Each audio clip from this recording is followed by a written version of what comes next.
नमस्कार, आप देख रहे हैं इंडिया न्यूज मध्य प्रदेश छत्तीसगढ़ और मैं हूं आपके साथ प्रियंका राय। और हमारे साथ इस वक्त ऊर्जा मंत्री प्रद्युम्न सिंह तोमर, जो कि ग्वालियर के कोविड-19 प्रबंधक भी हैं, जुड़े हुए हैं। सीधे लेकर आपको चलते हैं।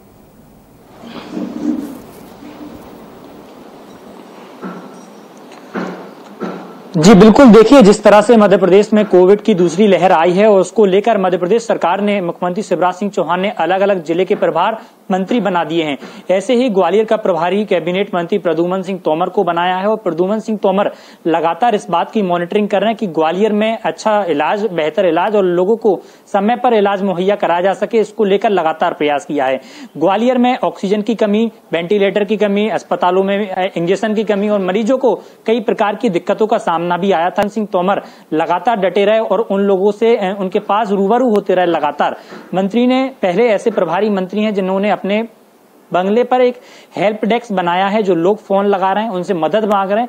मंत्री स्वयं अपनी गाड़ी से जा रहे हैं और उन लोगों की मदद करने का लगातार प्रयास कर रहे हैं और ग्वालियर शहर में अवेयरनेस को लेकर लगातार कैंपेन चला रहे हैं, चाहे ग्वालियर शहर की बात करें या ग्रामीण की बात करें। मेरे साथ बात करने के लिए कैबिनेट मंत्री खुद मौजूद हैं, उनसे समझने का प्रयास करते हैं कि दूसरी लहर उनने किस तरह देखी और किन किन दिक्कतों का है। मंत्री जी बताइए, दूसरी लहर एक बहुत ही व्यापक थी, लगातार आंकड़ों में बढ़ोतरी हो रही है। ग्वालियर जिले का आपको प्रभार दिया गया, तो किस तरह देख रहे हैं आप पूरी सेकंड वेव को?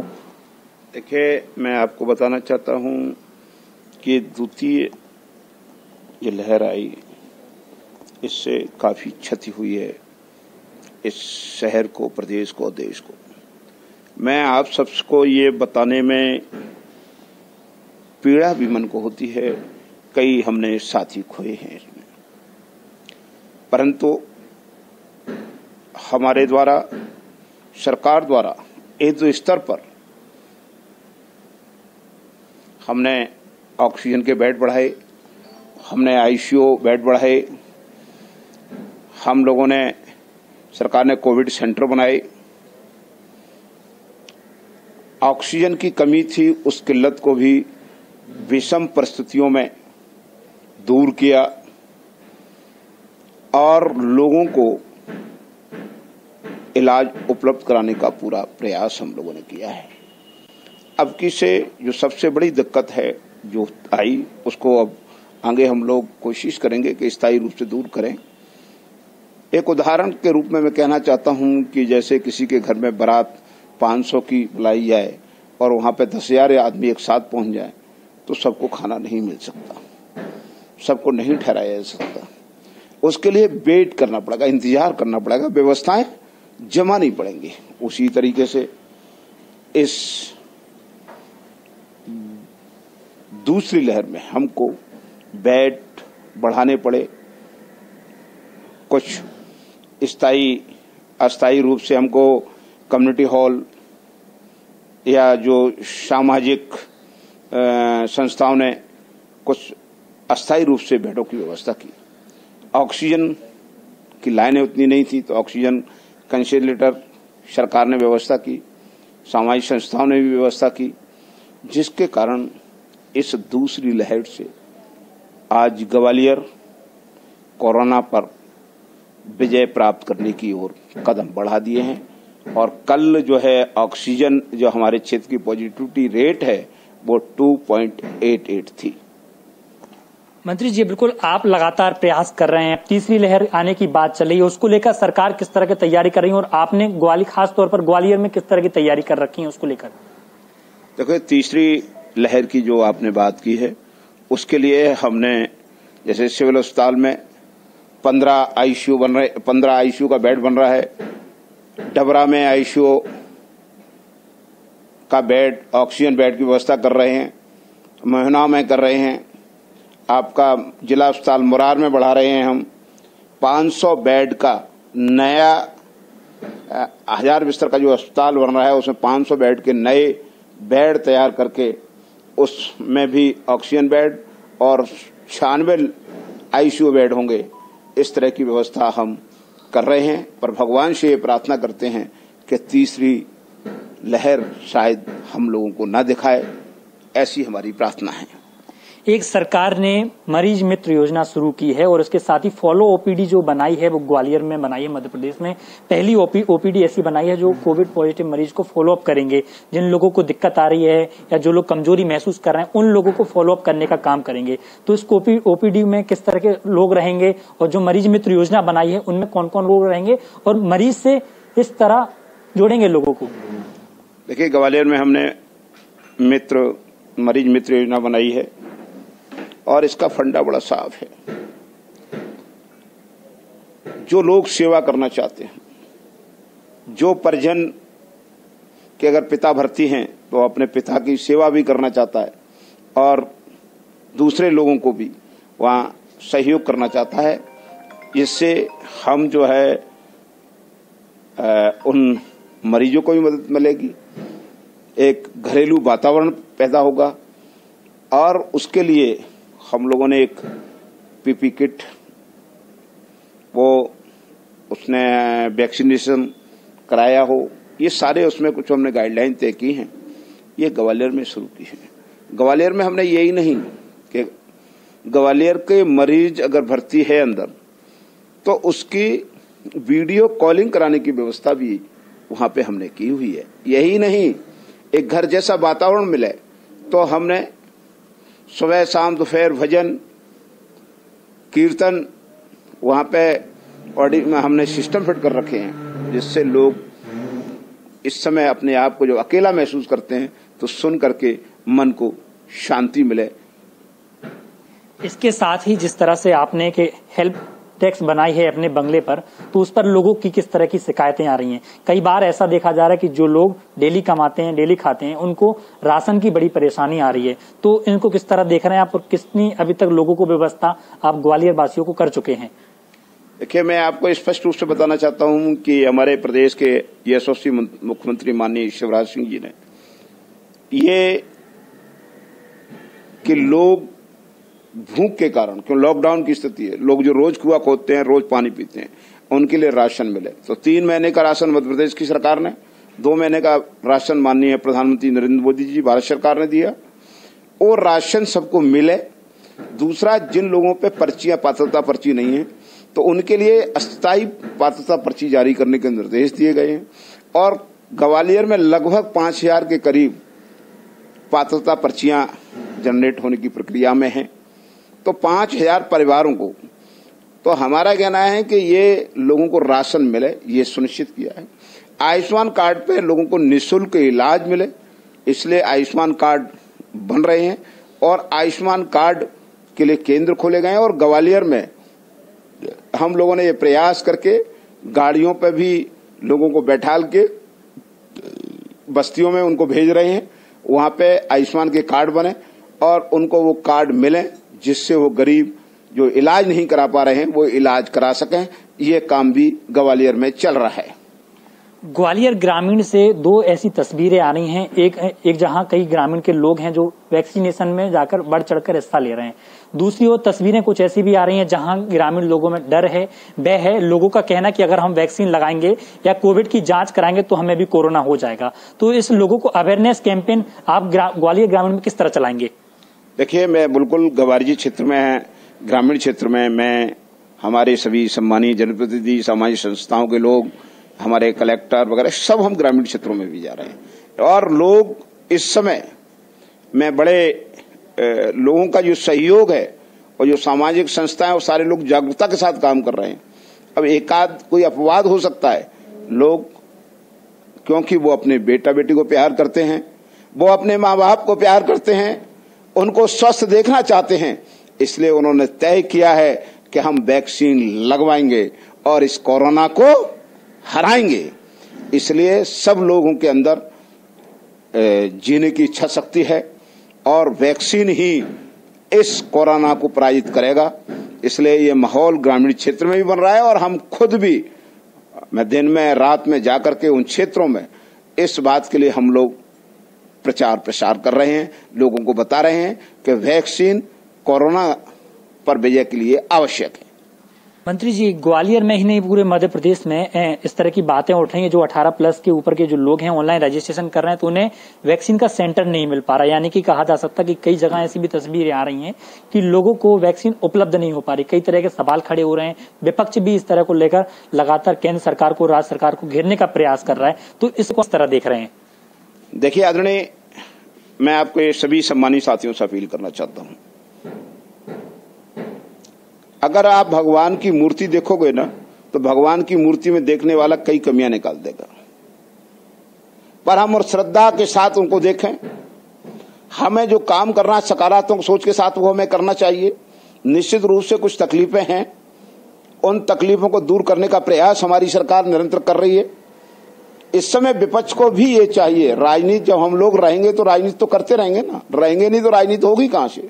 तो मेरी मात्र ये अपील है, मैं एक छोटा सा आपको उदाहरण दे दूं जो घटनाक्रम मेरे सामने का है, मैं उसका प्रतिदृष्टि हूं कि एक बुजुर्ग भर्ती होने आया जेएच सुपर स्पेशलिटी में।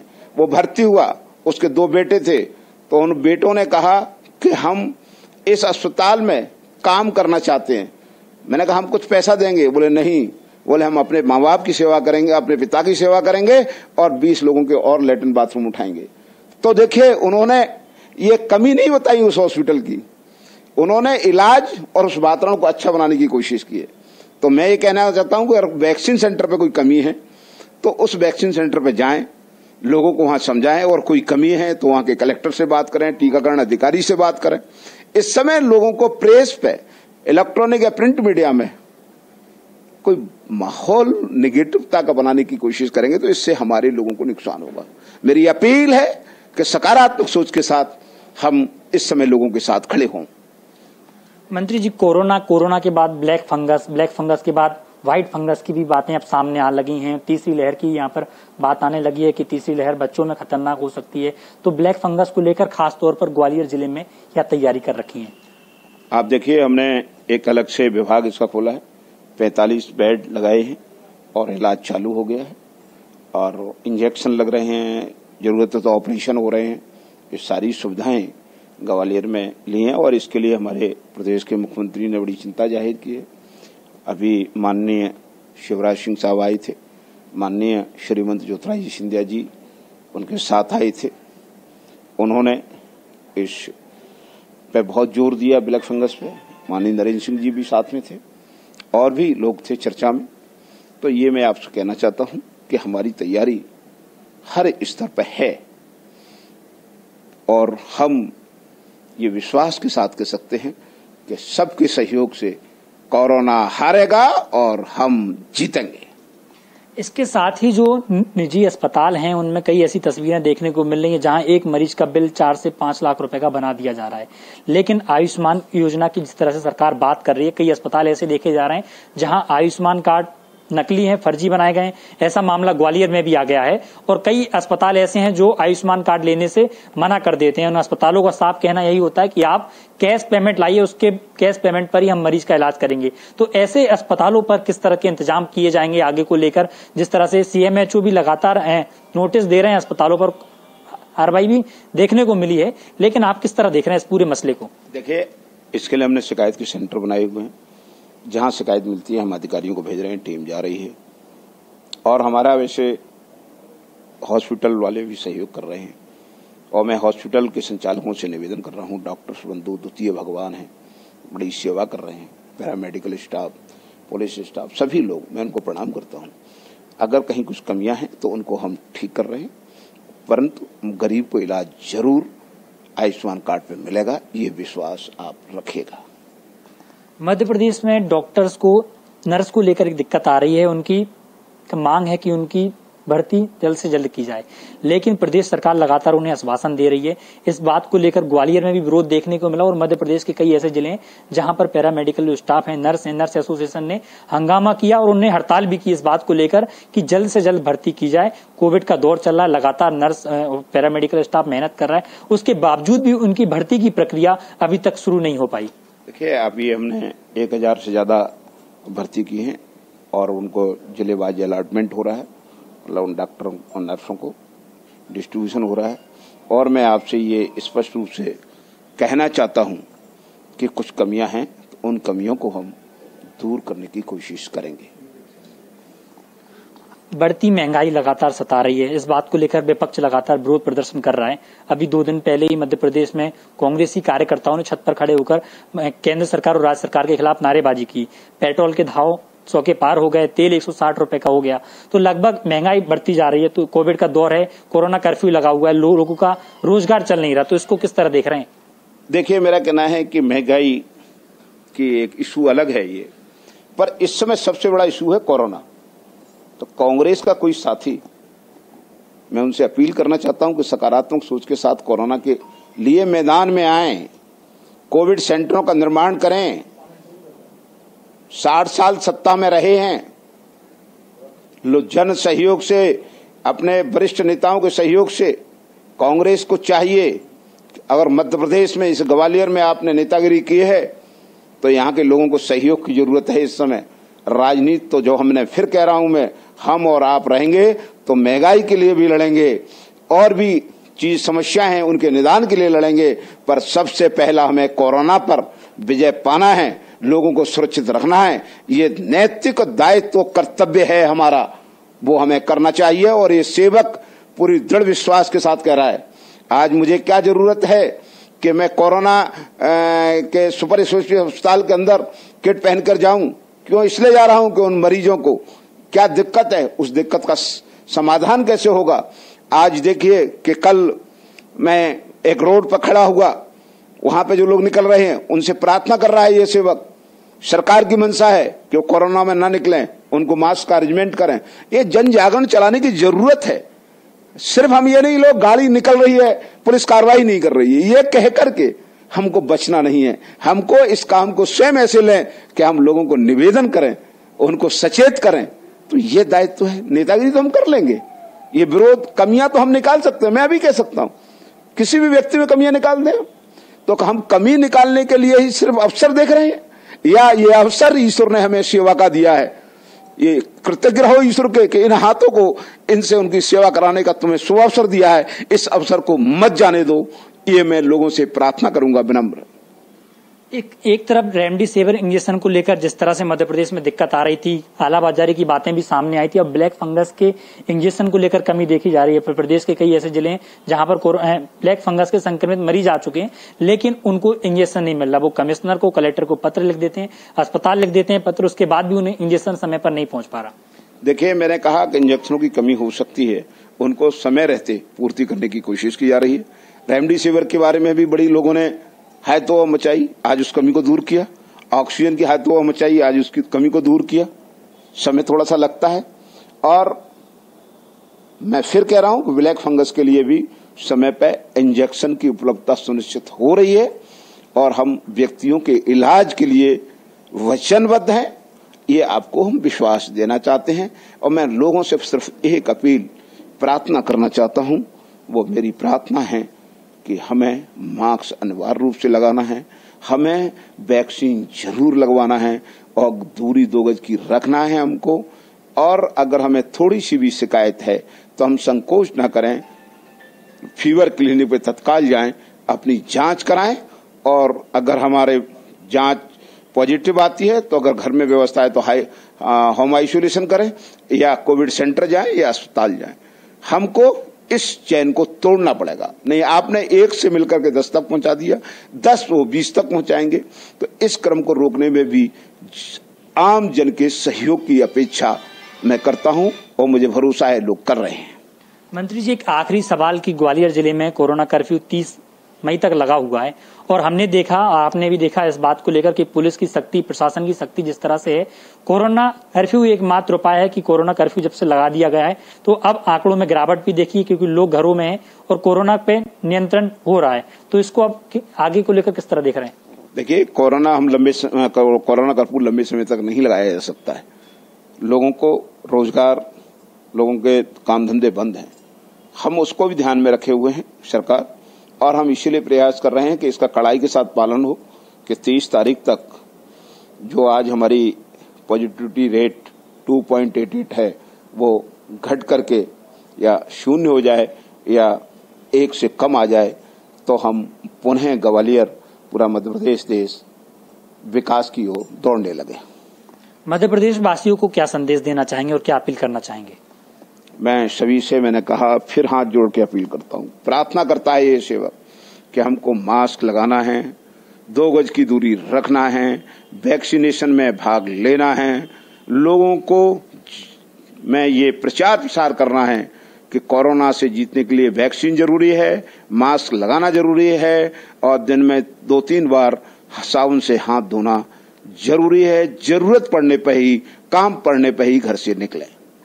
बिल्कुल। तो मंत्री जी, आपका इंडिया न्यूज मध्य प्रदेश छत्तीसगढ़ बहुत धन्यवाद करता है। जिस तरह से देखा आपने कि कैबिनेट मंत्री प्रद्युम्न सिंह तोमर लगातार इस बात की मॉनिटरिंग करते रहे और उन्होंने मध्य प्रदेश वासियों से भी आखिरी में यही संदेश दिया है कि 2 गज की दूरी और मास्क है जरूरी, यानी कि आपको अगर अति आवश्यक है तभी घर से बाहर निकलें, इस तरह की उन्होंने अपील की और उन्होंने साफ कहा है कि कोरोना कर्फ्यू एकमात्र उपाय नहीं है। अब मध्य प्रदेश को विकास की ओर बढ़ाना है तो 30 तारीख के बाद अगर पॉजिटिविटी रेट 1 से कम आती है, अगर 0 होने की बात कही है, उसके बाद ग्वालियर को खोला जा सकता है और पुनः ग्वालियर विकास की ओर बढ़ेगा।